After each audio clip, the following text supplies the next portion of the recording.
용산에서 난리가 났다고 해요. 그때 한 장관은 당시 심우정 인천지검장에게 사건을 묻으라고 지시했다고 합니다. 인천지검 심우정 지검장에게 이 사건을 잘 덮으면 차기 검찰총장 자리를 약속했다는 겁니다. 그리고 공소기 된 검찰총장 자리에 마약 사건을 잘 덮어줬던 김건희 오빠의 김진우의 휘문고 동기 심우정 인천지검 검사장이 검찰총장 자리에 오릅니다. 현상 한동훈은 김건희 디올백 사건으로 윤석열에게 반기를 든 모양새를 취했지만은 하지만 진짜 이유는 마약 사건이었습니다.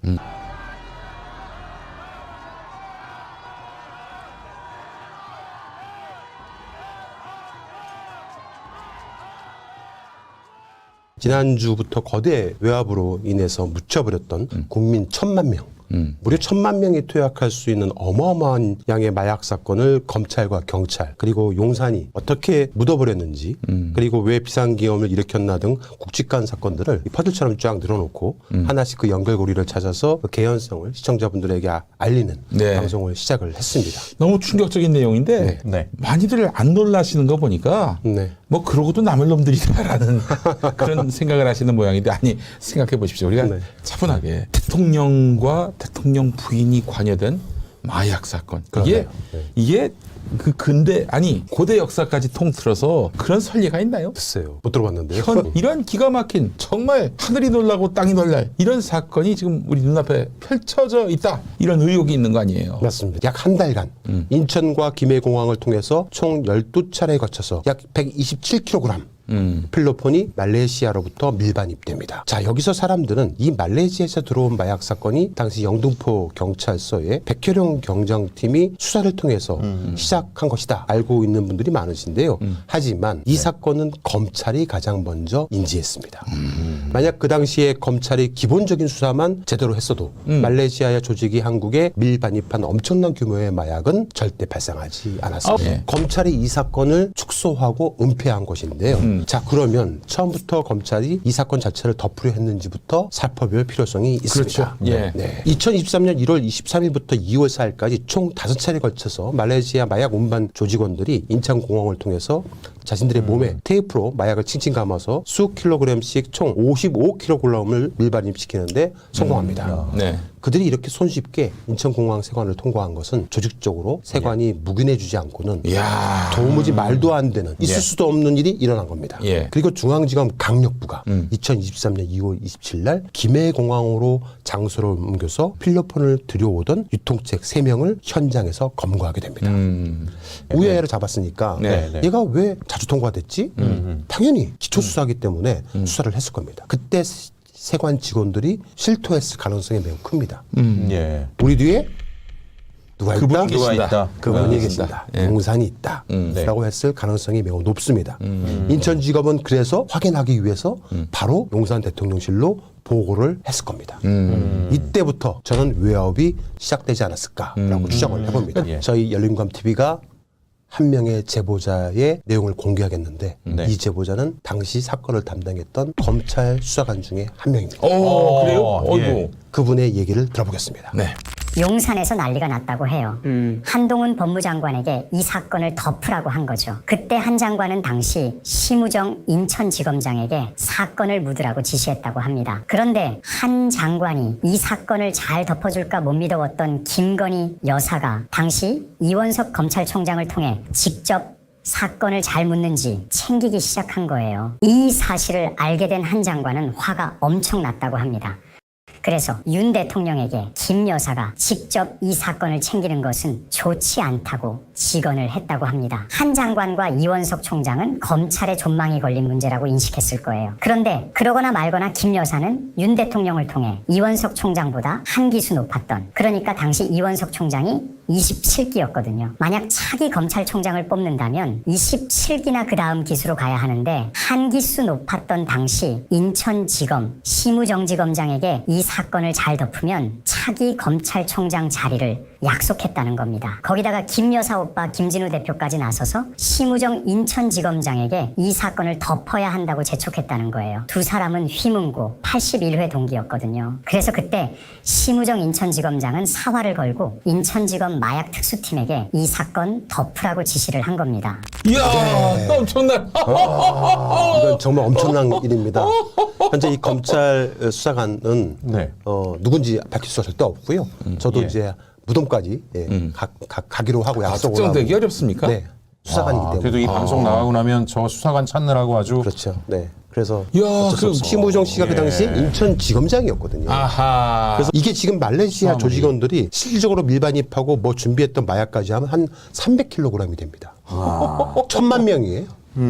국민 1,000만 명이나 투약할 수 있는 양인데 당시 검찰은 수사를 축소하고 은폐했던 겁니다. 이야, 이거 진짜 너무 황당한 일인데요. 중계 그냥 봐도 보이잖아요. 저건 그냥 컨베이드 벨트에 그 네. 엑스레이만 딱 통과되면 다 보입니다. 다 보이죠. 안에 뭐 이상한 게 들어있으니까. 사람 몸속에 있는 것도 잡아내는 네. 거예요. 그러니까 이미 우리는 프리패스 할 것이다라는 확실한 믿음이 있었기 때문에 그렇죠. 이렇게 하고 들어온 네. 거겠죠. 예. 당시 이제 심우정 인천지검장하고 김현식 부장검사는 당연히 고민에 빠질 수밖에 없죠. 네. 줄줄 들어온 거 다 알고 있을 텐데. 전산으로 다 연결돼 있고 그렇죠. 다 뜨는데. 예. 이거 봐주는 것도 한계가 있다.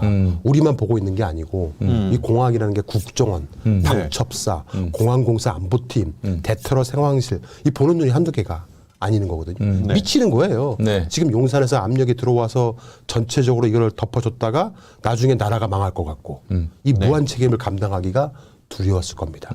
말레이시아에서 주범 마이클이 계속 밀어붙이는데 정리를 좀 하자. 아마 그렇게 생각을 한다 싶습니다. 네. 용산에는 좀 거슬리더라도 뭔가 행동을 해야겠다 생각을 하고 2023년 2월 27일 나가서 인천지검 강력범죄 형사부장 신준호 부장검사가 인천세관에서 요청을 해서 일당을 검거하는 걸로 작전을 짜고 김해공항으로 최세윤 검사랑 수사팀을 보냅니다. 네. 이 이제 그 이자들을 검거한 이유는 마약 범죄 때문이라기보다는 김 여사를 지키기 위해서. 그렇죠. 맞습니다. 네. 누구도 발설도 못하게 맞습니다. 구금을 네. 해두려고. 네, 네. 예.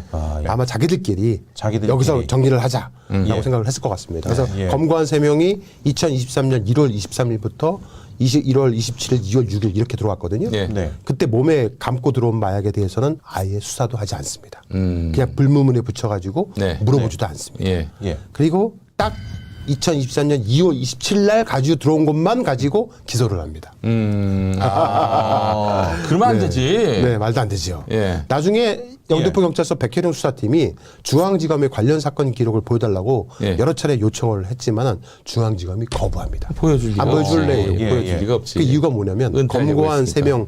3명이 항소심 중이기 때문에 안 된다는 거예요. 말도 안 되는 소리 하고 있어요. 같은 사건이고요. 네. 법적 요건도 안 되는 억지를 부리는 겁니다. 네. 같은 피의자고 예. 같은 범죄 조직을 수사하는데 예. 재판이 진행 중이기 때문에 기록 열람을 못 해준다는 거는 정말 말 자체가 안 된다고 합니다. 자, 그러면 그 당시 중앙지검장 미래의 검찰총장은 따놓은 당상이었던 송경호는 어떻게 되었을까요?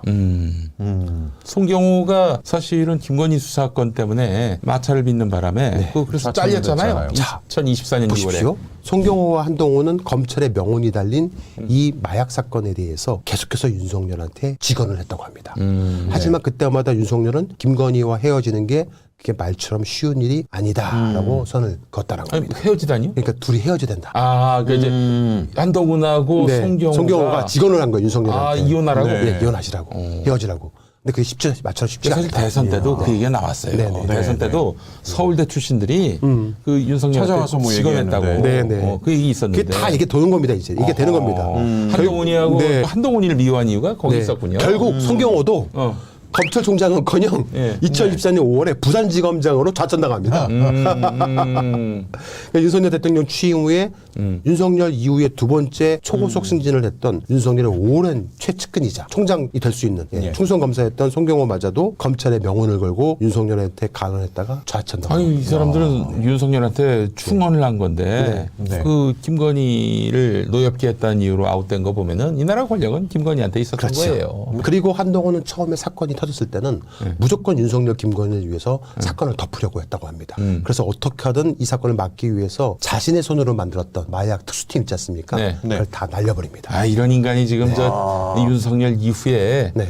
무슨 그 낯짝으로 대한 다시 권력이 또 뭐- 되겠다고 지금 나오고 있는 그렇죠. 거예요. 네. 한동훈은 그때까지만 해도 인천지검을 막아주고 중앙지검 막아주고 칼잡이를 대신해서 윤석열과 김건희에게 충성을 했던 겁니다. 아니 그러면 한동훈이 여기 저 김건희 가족이 연루되는지 또 다 알고 있었던 거죠. 다 알고 있었습니까? 알고 있으면서 이렇게 막고 있었던 거죠. 야이씨 인간 감옥 가야지. 네. 아유. 남부지검 형사 6부에서 형사 3부로 마약 사건이 이첩되자 네. 백혜련 수사팀에서 신청했던 그동안 잘 나왔던 영장들이 줄줄이 막히기 시작합니다. 하하.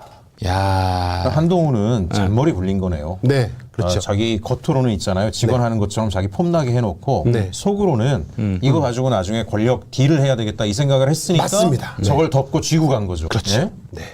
네. 나쁜 놈들입니다. 예. 정말 아주 이 검찰 조직은 그야말로 복마전이에요. 마귀의 전당입니다. 네. 지금 그 심우정이가 검찰총장이에요. 예. 그 인간이 지금 검찰총장입니다. 예. 네. 참. 자, 그런데 진실은 송곳 같습니다. 네. 네. 검찰 내에도 훌륭한 사람들이 존재하고 아, 그래요? 네. 정의로운 수사관들이 남아 있습니다. 검찰 내부에서 반발 기류가 형성되기 시작했습니다. 네. 예. 처음에는 작게 묻으려고 했는데 네. 이게 묻으려면 묻을수록 자꾸 더 삐져나오는 거죠, 속옷처럼 이제. 막 삐져나오는 거예요. 음. 검찰 내 소문이 급속히 번지기 시작을 했고요. 네. 결국 김건희 집안의 마약 사업의 연결고리를 끊어야 한다는 이야기들이 나오기 시작을 했습니다. 네. 검찰 주요 간부들이 끊임없이 검찰이 살려면은 김건희와 단판을 봐야 한다라고 네. 계속 얘기를 나왔고 어쩔 수 없이 한동훈을 푸시하기 시작합니다. 네. 많은 사람들은 한동훈과 김건희가 돌아올 수 없는 강을 건너게 된 것이 이른바 김건희 명품백 수수 사건으로 불거진 그 사과 논란에서 비롯된 것으로 알고 있습니다. 하지만 실상은 마약이었습니다. 한동훈이가 법무부 장관을 그만 때부터 윤석열은 한동훈을 이미 버렸다라는 소문이 있었는데 그래서 당시 윤석열은 한동훈에게 법무부 장관직뿐만 아니라 모든 직에서 사퇴하라고 했었답니다. 이원석 검찰총장이 검수 원복을 위해서 온몸을 바쳤지만은 감히 마약 사업에 대해서 검찰의 명운 운운하며 용산에 항명을 하다가 결국 옷을 벗고 검찰을 떠나야만 했습니다. 그래서 야. 그러면 지난 검찰총장 이원석, 네. 이원석도 내막을 다 알겠네요. 지금. 그렇죠. 네. 예. 그 당시 있었던 일이었기 때문에. 그 당시에 벌어진 일이었기 때문에. 네. 그리고 공소기 된 검찰총장 자리에 마약 사건을 잘 덮어줬던 김건희 오빠의 김진우의 휘문고 동기 심우정 인천지검 검사장이 검찰총장 자리에 오릅니다. 김진우하고 동기라는 점 말고는 김진우가 그렇게 힘이 센가? 무식하고 철없는 오빠가 김진우라고 하더니 인천지검장 당시에 마약 네. 사건을 덮어줬던 거예요. 이런 퍼즐이 맞춰지네요. 그렇죠. 예. 네. 야. 저도 이제 다 보이네요. 이게 그렇죠. 네. 김건희가 뭐 현상 한동훈은 김건희 디올백 사건으로 윤석열에게 반기를 든 모양새를 취했지만은 하지만 진짜 이유는 마약 사건이었습니다. 집권 2년이 채 안 되는 상황 속에서 터진 김건희 일가의 마약 사건은 검찰은 정말 충격이었습니다. 이거는 검찰 입장에서는 감당이 안 되는. 이제 왜 윤석열은 계엄을 통해서 한동훈을 죽이려 했는지 이해가 됩니다. 그림이 다 나옵니다. 네, 딱 네. 떨어져요. 네. 예. 당시 번희성 사건을 수사했던 담당 검찰이 어딘지 아십니까? 서울중앙지검이었는데요. 그때 중앙지검장이 윤석열이었습니다. 그랬죠. 그랬어요. 예. 그리고 윤석열은 해당 사건을 형사 3부로 배당했었는데 처음에 검찰은 수천만 원 뇌물을 받은 혐의로 윤규근을 구속하기도 했었습니다. 그러다가 결국 윤석열은 검찰은 혐의를 입증할 증거를 제대로 확보하지 못했다라면서 기소장을 대충 씁니다. 결국 윤규근은 증거 불충분으로 1심에서 무죄가 선고됩니다. 그런데 2심에서 유죄가 인정이 되고 벌금 2천만 원, 추징금 319만 원이 선고를 받아서 대법원에서 2심이 확정됩니다. 그러면은 옷을 벗어야겠죠. 네, 그런데 멀쩡히 경찰에서 잘 지내고 있습니다. 참. 오늘 방송을 통해서 언급된 검사들 그리고 경찰들에게 말하고 싶습니다. 국민 1,000만 명이 일에 투약할 수 있는 어마어마한 양의 마약이 밀반입됐습니다. 시가 무려 8,496억 원 상당입니다. 국민 모두가 위험에 빠질 수 있었던 사건이었습니다. 당신들은 국민들의 공복입니다. 즉 국민에 대한 봉사자라는 뜻입니다. 국민의 안전을 지켜야 할 책임과 헌신, 봉사자의 역할을 해야 하는 사람들입니다. 그런데 책임지는 사람은 단 한 명도 없습니다. 오히려 제대로 수사한 경찰관은 좌천되어 버렸습니다. 이래서야 되겠습니까? 당신들이 그러고도 국민의 공복입니까? 이 윤석열은 이건 악마라는 생각이 들고요. 그 김건희든 마귀에 해당한다 이렇게 생각을 하고요. 네. 반드시 소탕해야겠습니다. 네. 그렇다면은 이 마약을 반입하는 자들하고 김건희는 어떤 관계인데 지금 이렇게 터무니없이 비호를 했을까? 요거는 또 추후에 연예공감TV가 보도합니다. 계속 보도합니다. 예. 언젠가 다 드러날 거예요. 네.